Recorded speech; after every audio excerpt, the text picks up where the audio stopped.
প্রধানমন্ত্রীর সভায় আমন্ত্রণ না পেয়ে দিলীপ বলে দিলেন মনের কথা। তাহলে কি বিজেপির থেকে ব্রাত্য হচ্ছেন দিলীপ ঘোষ? তিনি সাধারণ কর্মী, যারা নেতা তারাই থাকবেন প্রধানমন্ত্রী নরেন্দ্র মোদীর সভায়।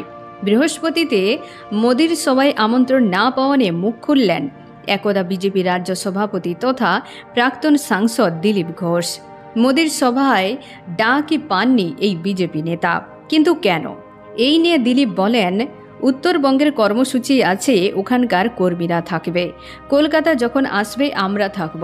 যারা পদাধিকারী আছে তাদের প্রোটোকল থাকে, তাদের থাকতে হয় প্রধানমন্ত্রীর সঙ্গে। এরপর দিলীপ ঘোষ আরও সংযোজন করেন, আমি কোনো পদাধিকারী নই, আমি সাধারণ এক কর্মী। এখানে যখন আসবেন তখনই যাব। আমি মাঠে সক্রিয় আছি, সাধারণ কর্মীদের সঙ্গে রয়েছি।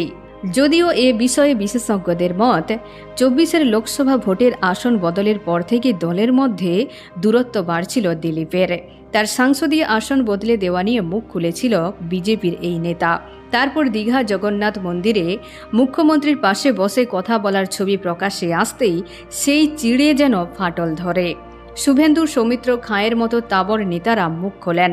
তারপর আজ দেখা গেল প্রধানমন্ত্রীর সভায় ডাক পাননি তিনি। দলে কি ধীরে ধীরে তবে ব্রাত্য হচ্ছেন বিজেপির এই নেতা? রাজনীতির অলিগলিতে চলছে এরকমই জল্পনা। এখনই পর্যন্ত। আবার দেখা হচ্ছে রাজনীতির পরবর্তী আপডেট নিয়ে। ধন্যবাদ।